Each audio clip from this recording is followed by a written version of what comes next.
Selamat pagi Bu Tati dan teman-teman sekalian. Kami dari kelompok 4 akan mempresentasikan mengenai usaha kami.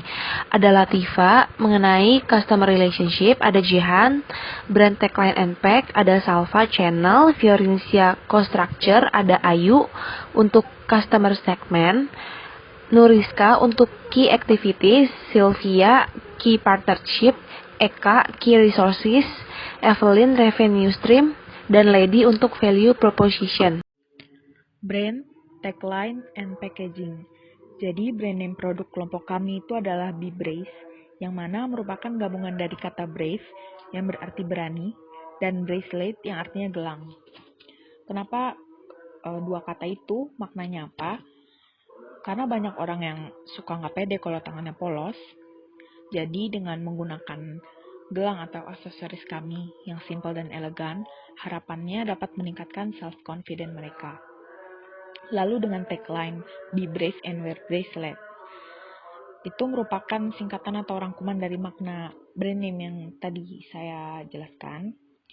Selanjutnya, untuk packaging, kami akan menggunakan karton buffalo dengan keunggulannya yaitu low cost dan lebih ramah lingkungan daripada plastik. Selanjutnya, kita masuk ke customer segments. Customer segments ini menjadi blok area yang paling utama karena dari pelangganlah kita akan mendapatkan pemasukan. Customer segments ini sendiri kita bagi berdasarkan beberapa aspek. Yang pertama, aspek geografik, yaitu warga Jabodetabek, khususnya mahasiswa TSM. Kenapa? Karena kita nanti kan akan mengadakan expo di TSM, sehingga yang akan menjadi pelanggan utamanya adalah mahasiswa TSM ini sendiri. Selanjutnya, dari aspek demografik, produk yang kami jual ini dapat digunakan mulai dari usia remaja hingga dewasa. Bisa digunakan juga untuk laki-laki maupun perempuan, walaupun kita lebih fokusnya ke perempuan, namun tetap ada produk yang bisa digunakan untuk laki-laki.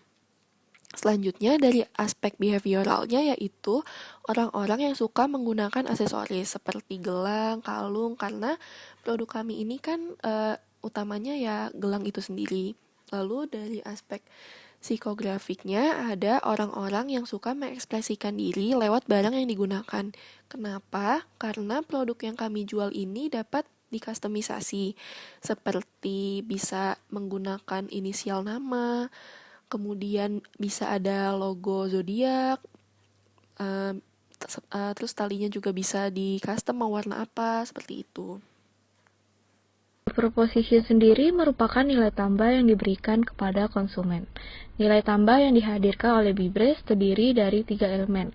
Yang pertama ada kustomisasi. Bibrace menggunakan konsep di mana produk yang dihasilkan dapat disesuaikan dengan keinginan konsumen secara warna, pilihan charm maupun model. Konsumen bahkan dapat custom untuk menambahkan charm inisial nama pada produk. Namun, Bibrace juga telah menyediakan model-model produk sebagai pilihan untuk konsumen. Yang kedua, penyelesaian pekerjaan. Bibrace membantu konsumen untuk menyelesaikan pekerjaan dengan menyediakan aksesoris sebagai pilihan untuk melengkapi penampilan konsumen. Penyelesaian pekerjaan di sini bukan dalam artian pekerjaan secara harafiah, namun pekerjaan dalam artian melengkapi penampilan konsumen. Yang ketiga adalah desain. Bibrace didesain unisex. Jadi tidak hanya untuk kaum perempuan saja, tetapi kaum laki-laki juga dapat menggunakannya. Dalam key resources, kami menggunakan kreativitas, keterampilan, dan juga bahan baku untuk menghasilkan produk kami. Kreativitas kami gunakan untuk menciptakan model-model dari produk kami tersebut. Karena produk kami adalah produk handmade, maka kami juga menggunakan keterampilan individu kami untuk merancang atau membuat produk kami tersebut. Dan yang terakhir pastinya bahan baku yang akan kami gunakan untuk membuat produk kami yang nantinya akan dipasarkan kepada konsumen.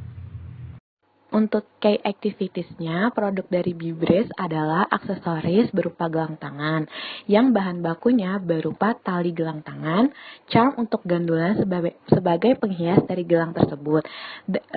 Gelang tersebut akan kita buat dan akan kita desain sendiri. Untuk di pemasarannya, produk Bibrace akan dipasarkan secara online dan offline. Untuk online, produk kami akan dipasarkan melalui sosial media seperti grup Line, grup WhatsApp, maupun Instagram dari masing-masing masing-masing orang di kelompok kami.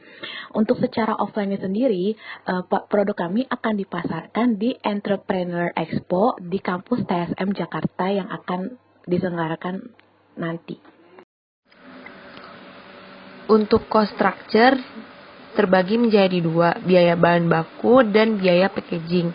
Biaya bahan baku ada tali gelang dan juga hiasan butiran dari gelangnya. Kalau misalkan biaya packaging itu kita pakai hard karton seperti itu. Selanjutnya, untuk channel, kita menggunakan digital marketing yang ada di era saat ini. Dalam digital marketing, kita bisa memasarkan produk melalui sosial media yang sudah kita tetapkan, seperti Instagram. Kalau misalnya dalam Instagram itu, rata-rata dari kru kami mempunyai follower 1000. Jadi kalau misalnya kelompok kami ada 10, kita sudah mendapatkan 10.000 follower untuk memasarkan produk yang ingin kita jual. Terus ada Facebook juga ada forum jual beli. Untuk pembeliannya bisa melalui WhatsApp atau lain, itu untuk khusus PO.